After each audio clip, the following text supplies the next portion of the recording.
Imagine your childhood kitchen table. What was it made out of? What types of chairs were around? How many chairs were there? Who was sitting in those chairs? Who wasn't? And what took place at your kitchen tables growing up? So it's 1975. I'm 5 years old at my grandmother's kitchen table. I would travel there with my mother numerous times throughout the year, and we'd gather. And whenever we were there, it was my mother, myself, my grandmother, a couple of aunts, and my favorite cousin. We would always hang out at this little kitchen table in this tiny little kitchen, because that's where my grandmother basically spent her days and her evenings. We would find her there from early in the morning till the end of the night. She sat there with her crossword puzzle, perhaps a romance novel, most days solitaire. But one thing that was always present at her kitchen table was the plastic red mug. The story about this red mug is that she made instant iced tea in this mug early in the morning, and that mug stayed with her throughout the day. But what I remember hearing in the story was that around noon, that iced tea turned to wine, but we couldn't talk about it. And it was always like, well, how much wine has Grandma drank today? But it was never spoken. And so what I learned at my grandmother's kitchen table was how much I loved being with them. I learned the value of family, and I learned the value of connection. And over here, I learned to keep secrets. I learned that I couldn't talk about what was really going on. And I loved that kitchen table. So we fast forward to about 1977. I'm now at my great-grandmother's kitchen table. Every time we'd visit Grandma, at 3 o'clock, we'd take a drive across town. My grandmother, visited her mother every single day at 3 o'clock. We would gather around this new kitchen table. It's bigger. There's more chairs, and sometimes some other women would come. It's 3 o'clock, so guess what? The red mug isn't out, but now there's real wine glasses.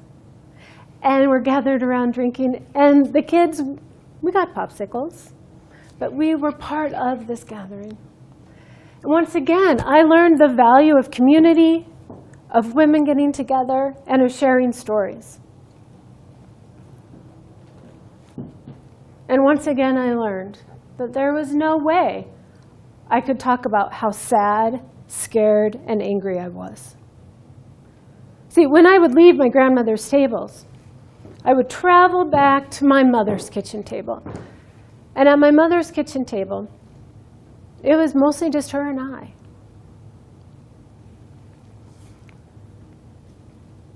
And at her table, I would find her there most evenings and weekends. And at her table, she had always a notepad, her glass of wine. And she spent so much time at this table, crunching numbers, wonderful ideas. She would share her ideas with me. I was like, wow, could that really, Mom? I didn't get a chance to see too many of those things come to fruition. On this particular day, she calls me over and she goes, Jill, come here. We're about 1983, right? 13 years old, I'm in middle school. My mom calls me over, come here, look at what I've done. I think I can make the budget work this week, and we can go buy you those Jordache jeans. Those jeans you have been asking for. I think I can make it happen. Oh, so badly I wanted to believe her. I wanted those jeans. I felt so awkward in middle school. I wanted to believe her. I knew she loved me, and I knew she wanted the best for me. And I also knew she'd stay at the kitchen table. And I didn't get those jeans. What I learned from my mother's table is that there was a lot of love. And there was a lot of great intention. And I also learned there was no way I could tell her how angry I was, or how sad I was, or how scared I was. I couldn't talk about what happened when the door opened at night and footsteps came in my room. I couldn't talk about how much I hated being an only child. We kept going. She had lots of ideas. So, 1984, still in middle school. I'm in class.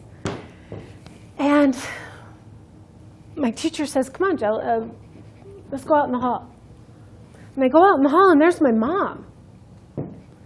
And in her hand, she has my calendar from my room. And right away, I knew. Shit. See, she had gotten my calendar, and she's waving it. What does this mean?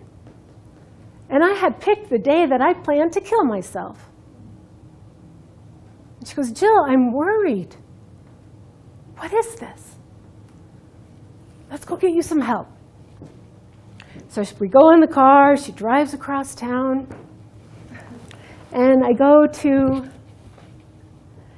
into this building. And I remember walking down these stairs. And walk down another set of stairs. And there's Mary. This woman in 1984 with a curly blonde bi-level. And she goes, Jill, come on in. Come in, I want to know what's been going on. What's wrong?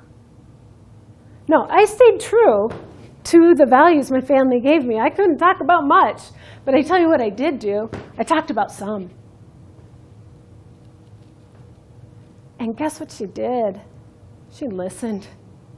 She just asked me what was wrong, and then she stayed there to hear me. That kept me going.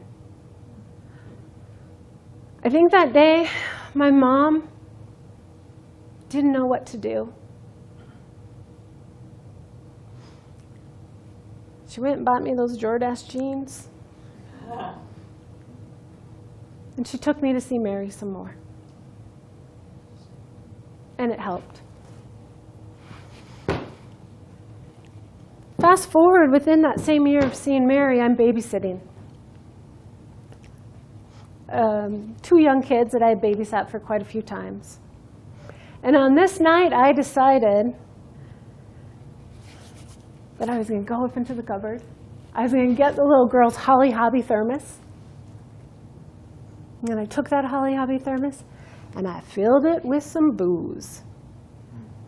And I closed it up. I put it in my backpack for after when I was done babysitting. And after I was done, I went and met some friends in the park. It was called Wilderness Park. And it got wild. I drank that alcohol. And that was the first time in all of my 14 years that I went, oh my gosh. The anger, the sadness, the guilt, the fear, the shame, all of it gone. I understood why the women in my family loved their wine. It made sense. I didn't have to talk about anything. I could just use this.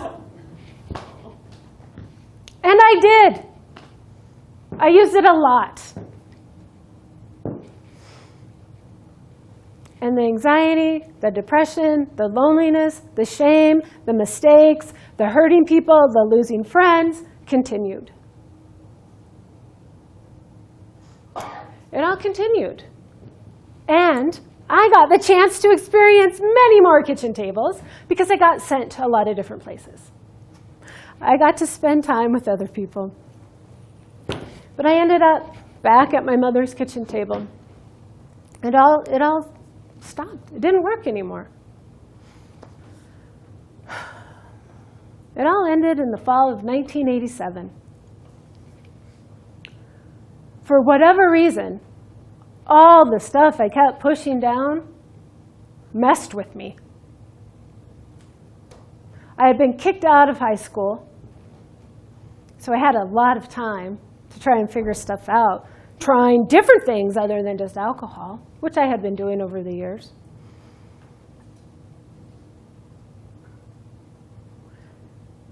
In 1987, with an empty, empty soul and a shaved head, I shaved that mohawk, took that leather jacket with bitch on the back, and I threw it to the side. And I once again was like, I need help. I need help. My mom put me in the car, stopped and got a carton of cigarettes, and she dropped me off at a 45-day residential treatment program. I hope you get the help that you need. I did. It was in those following weeks where I learned how to flip the kitchen table. The red mug went flying. The secrets, the shame, the guilt, the sadness, I was met not just with one Mary this time, but with a team of Marys that wanted to hear about what was going on. They wanted to know. To this day, I believe they really wanted to know. I named my son after one of them.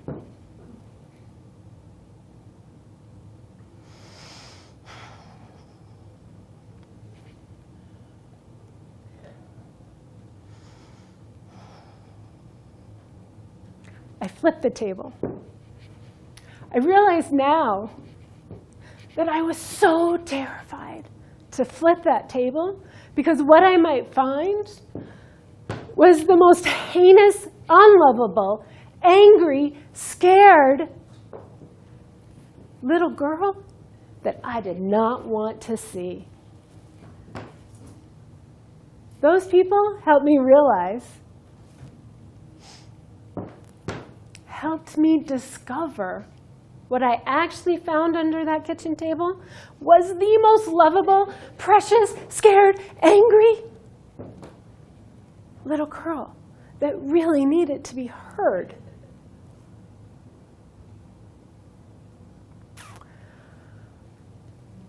It was painful. It was hard. It is painful. It is hard. I'm still on that journey.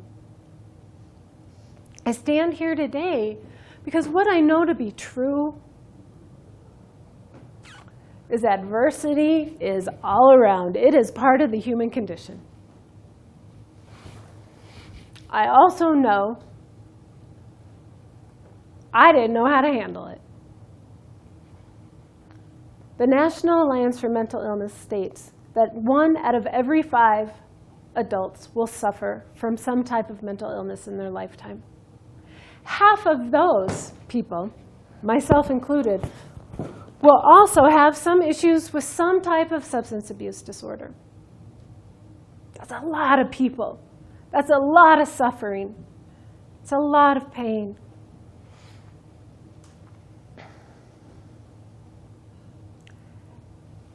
And we couldn't talk about it in my family. I come from a lineage of women that suffered from anxiety, mental health issues. The list could go on and on. They drank a lot of wine. They did amazing things in their lifetime. My mother's still here. My grandmothers have passed. I don't believe they got to step into their full potential. They didn't get help. They stayed at the kitchen table.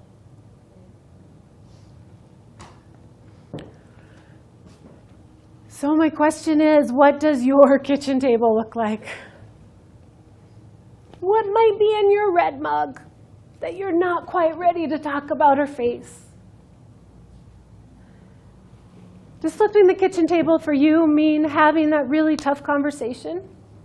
That one you don't want to have? Does it mean calling in for some support? Does it mean standing up on a stage? What does flipping the kitchen table look like for you? Today, my kitchen table often has flowers on it, and I pretty much only eat there. And I invite friends and family. The difference is, you can get mad at my table, and we get mad, and we can speak it. You can also be scared. There can be joy, and there can be deep sorrow and sadness. It's all part of it. So no, it's not perfect. Those flowers don't fool me, but they also bring pleasure and joy and love, as does everything that's underneath it. Because I now know today and understand that flipping the kitchen table is messy, it's difficult, it's painful. It definitely means that I and you will need to be vulnerable. But the payoff is big. The payoff is freedom. The payoff is liberation. The payoff is true connection, community, love, belonging, purpose, passion. All those things I knew nothing about. The payoff is big.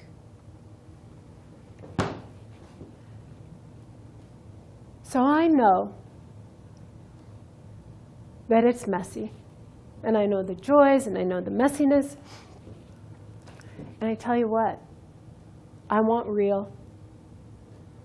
I'll take real over pretend or perfect any day.